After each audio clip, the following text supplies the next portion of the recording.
Olá, alunos e alunas. A gente está iniciando a aula 22, primeira série. Eu sou a professora Cibele e o nosso intérprete de Libras, que está aqui no canto direito da minha tela, é o Natan.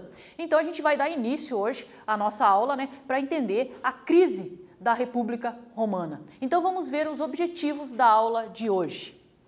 Caracterizar o processo de formação de Roma antiga e suas configurações sociais e políticas nos períodos monárquicos e republicano. O monárquico a gente já estudou, agora a gente está vendo o período republicano. Compreender e analisar a crise da República Romana e suas implicações sociais. O que isso vai causar para Roma, a crise da República Romana?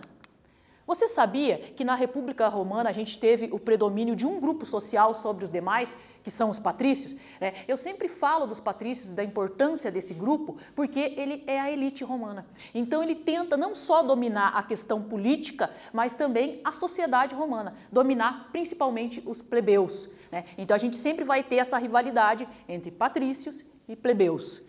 Esse grupo dominava o cenário político romano, tinha plenos poderes enquanto cidadão romano e acabava por subjugar os plebeus, que depois de muita luta conseguiram alguns benefícios, que a gente viu na aula anterior, na aula 21. Eles conseguiram direito entre o casamento entre patrícios e plebeus, conseguiram direito de eleger um tribuno da plebe, conseguiram direito que quando fosse eleito os dois cônsules, pelo menos um tinha que ser plebeu. Então, quer dizer, eles foram adquirindo ao longo da história de Roma direitos políticos. Na Roma republicana existia o fórum. O que era o fórum? Era um conjunto formado pela praça pública, um espaço aberto para realizações de debates e vários prédios com fins jurídicos, administrativos, religiosos ou comerciais. Então, era o centro, era o coração de Roma, era onde estava o fórum. O Fórum de Roma Antiga era o principal lugar da cidade, era onde todas as pessoas se reuniam, onde tinham aqueles discursos inflamados, aqueles discursos de oratória, já que os romanos são tão conhecidos pela sua oratória. Então, era lá no Fórum que isso se realizava.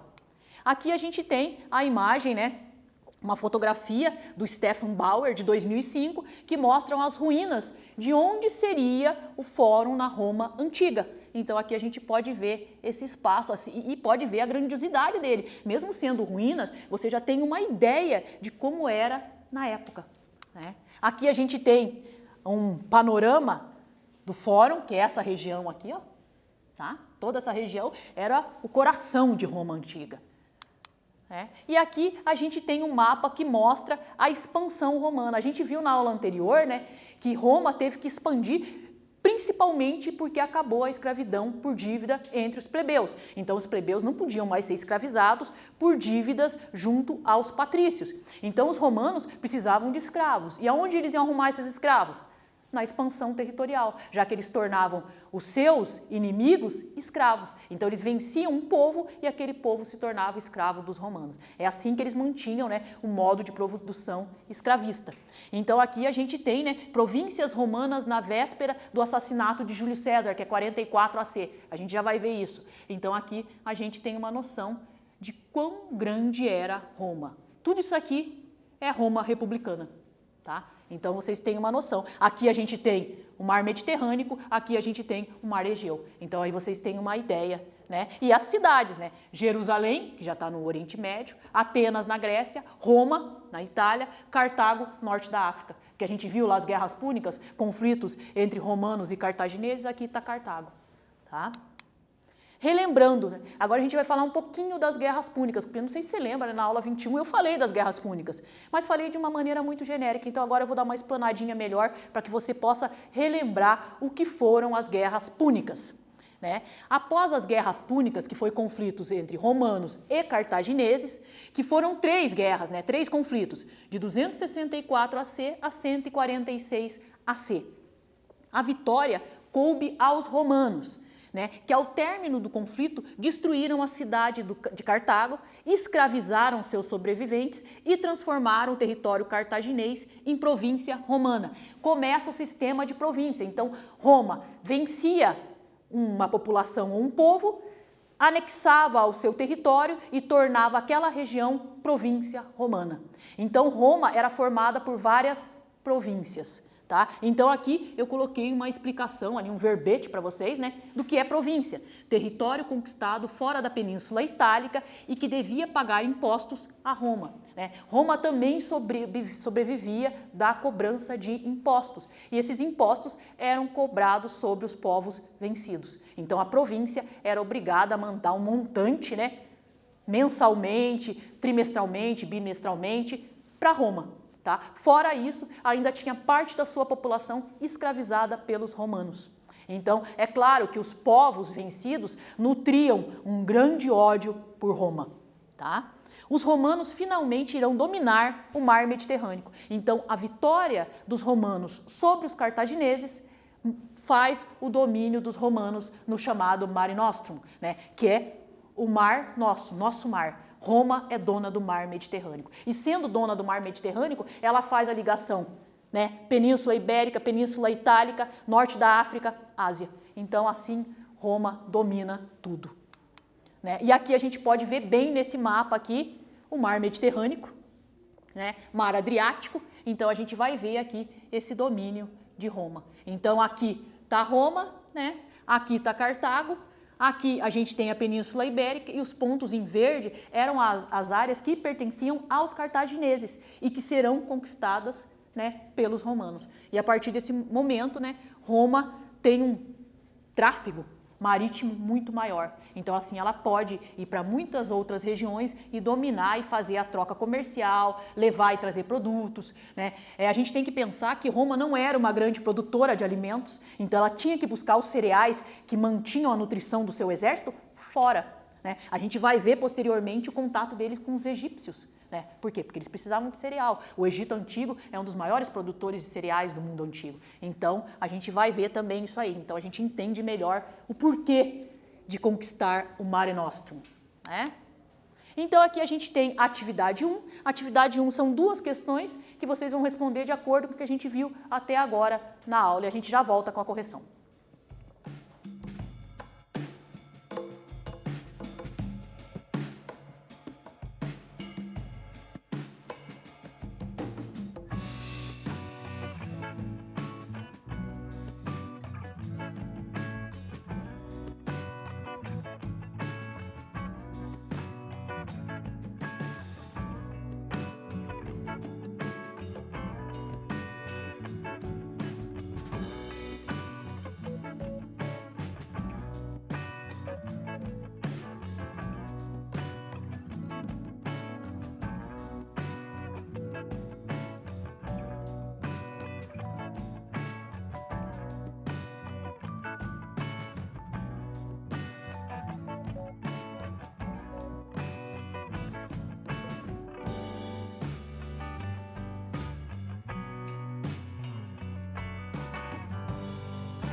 Então vamos à correção da atividade 1, né? Então tinha duas questões que vocês tinham que responder de acordo com o que a gente viu até no momento de agora na aula. Qual grupo social tinha plenos direitos políticos na República Romana? Os patrícios, né?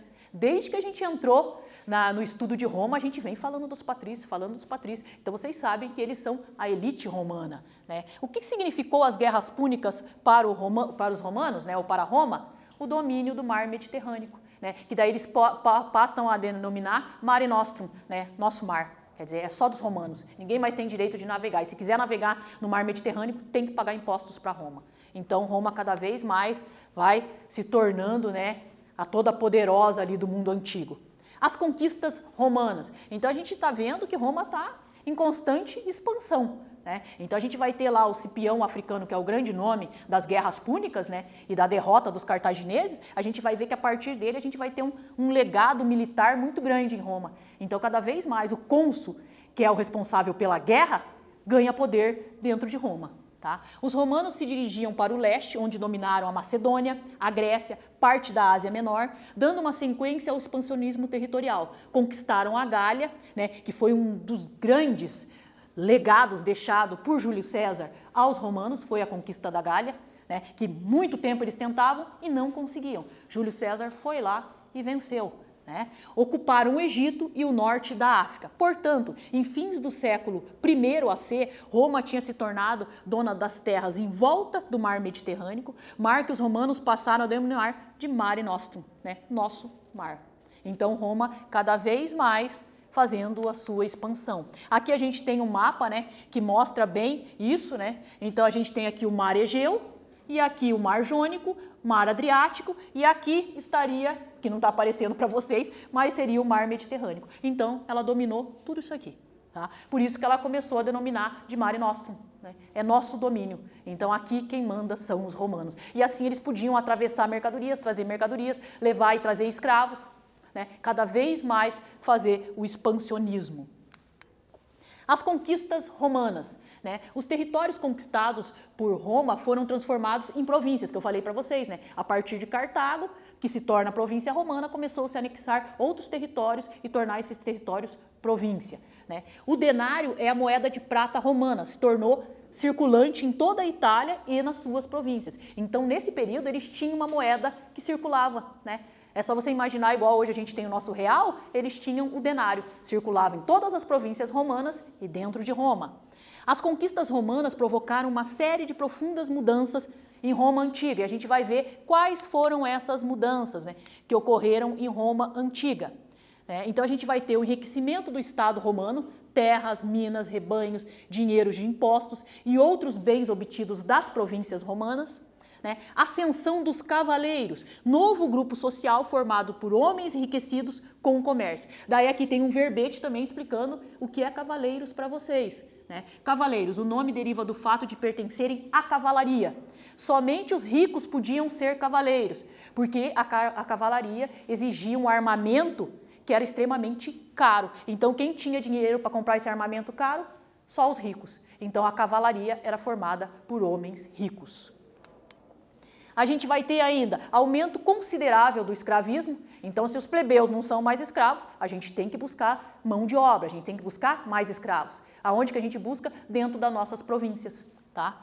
Concentração de terras conquistadas. Então, Roma vai ter muita terra, precisa de mais administradores, mais pessoas para gerenciar, mais controle do limes do território, né?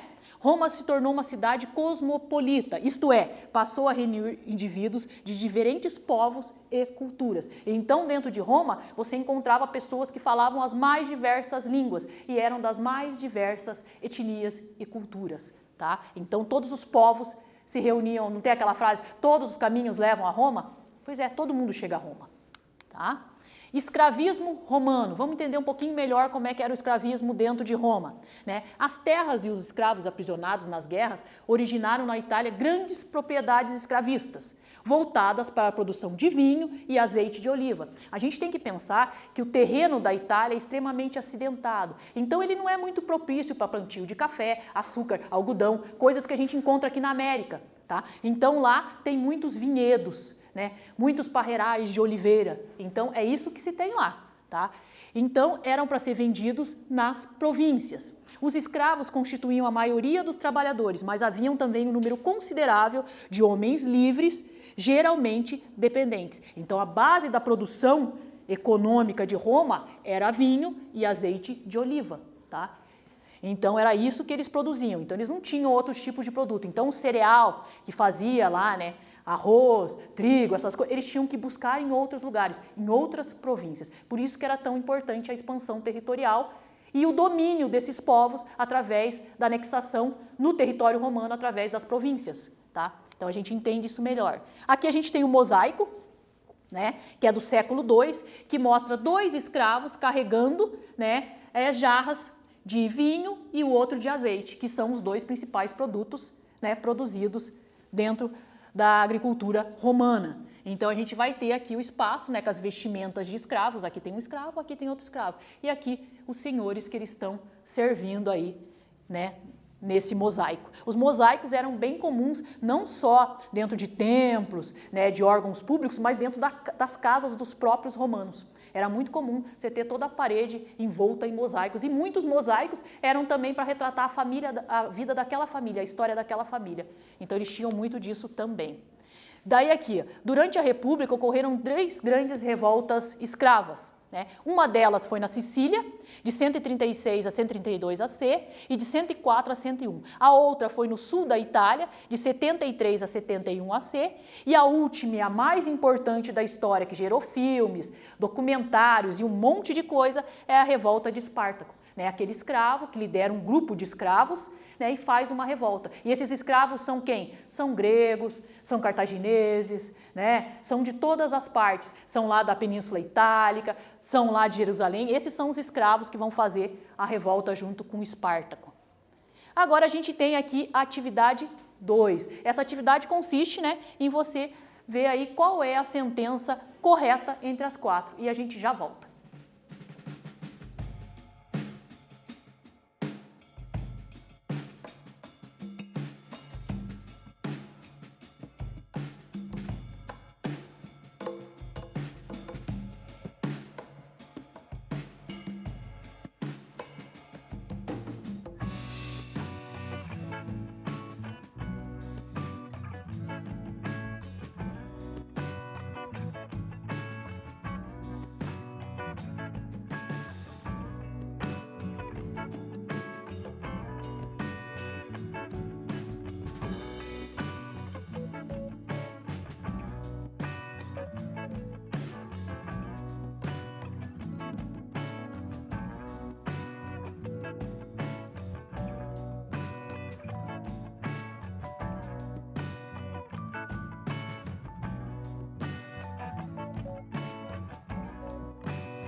Então vamos à correção da atividade 2. Então vocês tinham que ver qual era a sentença correta.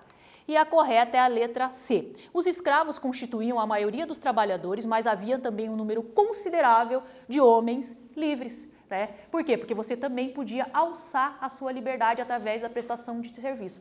Já que a escravidão não era uma questão racial e sim social, dependendo dos favores que você prestava para aquela família, você podia comprar a sua liberdade, se tornar um homem livre e até um cidadão romano.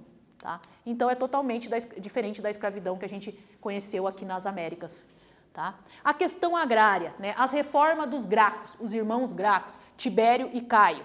Né? Para os homens ricos, as guerras romanas significavam mais terras e mais escravos. Para o pequeno agricultor, significava prejuízo. Muitos morriam na guerra e, se voltassem para casa, encontravam a propriedade invadida ou destruída, até porque não tinham leis de propriedade privada. Né? Então, se a tua propriedade está lá, você não tem condições de proteger o seu território, ela pode ser invadida e dominada por um mais forte. Assim, o número de pobres na cidade, devido à ocorrência escrava e no campo, aumentou em muito. Então, a gente tinha um grande número de miseráveis, né, dentro de Roma. Tibério Graco. Aqui a gente tem uma imagem, né, que é uma cunhagem, uma moeda, com a figura do Tibério Graco, buscando resolver o problema da concentração de poder na mão de poucos. Tibério Graco, que foi eleito tribuno da plebe em 133 AC, vocês lembram, né? O tribuno da plebe é aquela pessoa que era responsável por, né, buscar os direitos dos plebeus. Então ele representava um grupo social que era a plebe.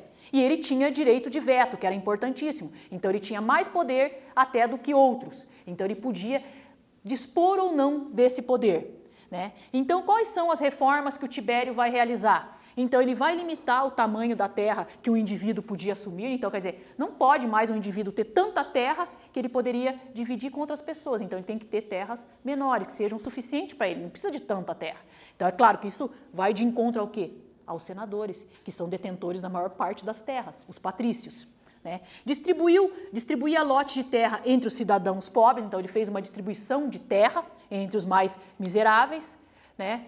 Então a gente vai ver que Tibério faz essas reformas como base, só que isso vai desagradar. E a gente tem aqui o irmão dele, o Caio Graco, que vai ser tribuno de 123 AC. Ele vai ser eleito tribuno e ele vai tentar continuar aquelas reformas ali iniciadas que a gente viu anteriormente por Tibério. Só que, é claro, ele tem que lutar contra o poder, ele tem que lutar contra os patrícios.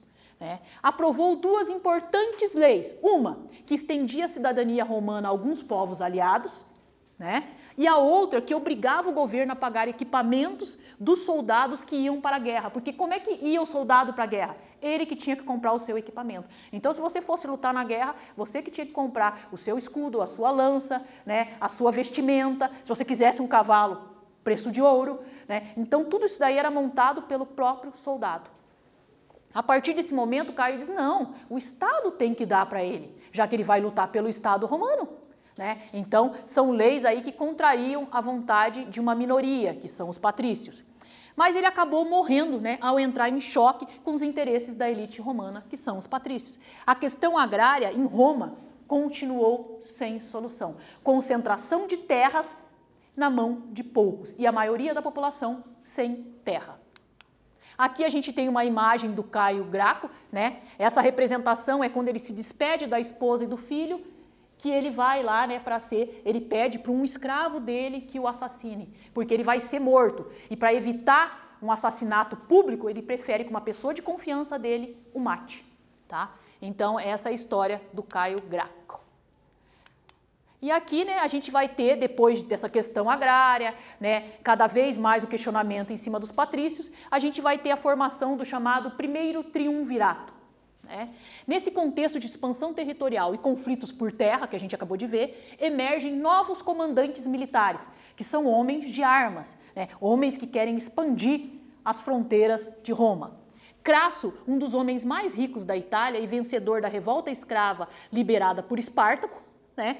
Vai ser um deles. Pompeu, que se destaca por suas vitórias militares no Oriente. E Júlio César, que era sobrinho de Mário, que tem uma disputa com Sila, né, e que acaba sendo assassinado no longo dessa disputa e o seu sobrinho Júlio César acaba sendo alçado ao poder. Então a gente tem aí várias disputas dentro de Roma. Na verdade, a história de Roma antiga, ela é construída em cima de assassinatos, né, em cima de busca de poder, conflitos dentro da família, fora da família, internos, externos.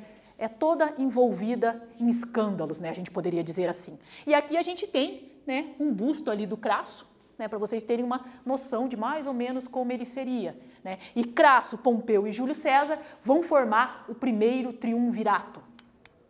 Então, no ano de 60, Crasso, Pompeu e Júlio César fizeram um pacto secreto que eles chamam de primeiro triunvirato. E eles assumem o comando do mundo romano. Então, eles pegam o mundo romano antigo e dividem em 3. E cada um fica responsável por uma parte, né? Júlio César e suas tropas partiram para conquistar a Gália e conquistam, né? Crasso foi para o Oriente em campanha militar, onde ele também é bem sucedido, e Pompeu, sozinho em Roma, recebeu amplos poderes do Senado. Então o Senado falou assim, agora você é a tua chance de passar a perna nos outros dois, né? Essa era a ideia de Pompeu, tá? Aqui a gente tem, né, uma escultura de Pompeu, né, localizada em Kliptoteca, na Eckartsbleks, em Copenhague, na Dinamarca. Então aqui seria mais ou menos como era a imagem, né, de Pompeu. Tá? Agora a gente tem atividade 3, essa atividade 3 é um pouquinho diferente das anteriores, porque vocês vão ter que copiar essas 3 questões. No slide posterior que eu vou colocar para vocês tem um texto de apoio para vocês responderem a questão e na sequência a gente vem com a correção.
Então vamos à correção aqui, né? O que houve após a apresentação das propostas de Tibério? Então vocês tinham que buscar a resposta lá no texto, né? Ambas as propostas desagradaram as altas camadas sociais, o que levou ao assassinato de Tibério Craco, que são os irmãos Cracos que a gente viu anteriormente. Quais foram os grupos opostos ou facções que se formaram em Roma? A gente vai ter os optimates, por causa da disputa de terra, e os populares, né? Esses optimates é onde está incluído o grupo social mais importante de Roma. Qual era a função do ditador na República Romana? Vocês lembram lá que a gente viu as magistraturas tinham um ditador? O ditador era escolhido para restabelecer a ordem no prazo máximo de 6 meses. Aqui agora a gente entra em Júlio César, Caio Júlio César, né, que era sobrinho de Mário. Ele vai, né, nascer em 100 AC, morre em 44 AC. Aqui a gente tem um busto para vocês terem uma ideia aproximada de como seria Júlio César. Então, Júlio César ele vai fazer importantes realizações depois da conquista da Gália, né? Ele vai distribuir terras a milhares de ex-soldados, coibiu abusos dos governos das províncias e dos cobradores de impostos, melhorou a distribuição de trigo à plebe, que era a base da alimentação deles, que eles faziam pão, né?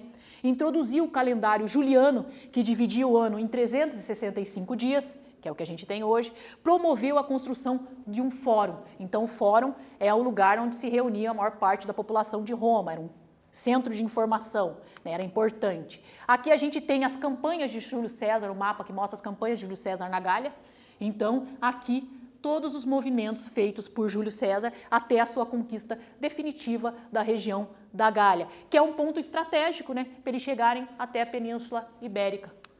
Tá? Aqui a gente tem o chefe gaulês, né, jogando a sua espada aos pés de César, um simbolismo, né, a coroa de louros, que era uma característica que Júlio César gostava de utilizar, né, e os soldados ao lado de Júlio César, ele reconhecendo e simbolizando a redição, né, dos gauleses, que quando ele conquista a Gália. Júlio César, né, ele, no entanto, com essas reformas que ele fez, ele vai desagradar os senadores romanos, né, e em 44 AC, Júlio César vai ser assassinado, né, e onde inclusive estava o Brutus, né, que era um filho de criação que ele tinha, que ele fala até tu, Brutus, famosa frase. E tem vários filmes e várias coisas, né, feitas em cima da figura de Júlio César.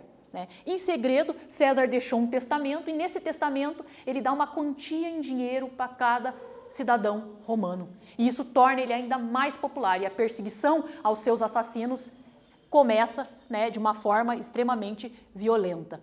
Aqui o assassinato de Júlio César, uma representação, César aqui sentado, esse provavelmente Brutus, né, o traidor, aquele que ele não esperava a traição e todo o simbolismo criado. E os senadores, né, de capuz, meio querendo se esconder, porque todo mundo, né, temia muito, né, as represárias posteriores. Aqui a atividade 4, e você tem que buscar qual é o item incorreto sobre o primeiro triunvirato. E a gente já volta com a correção na sequência.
Então vamos à correção da atividade 4. Você tinha que ver qual era o item incorreto.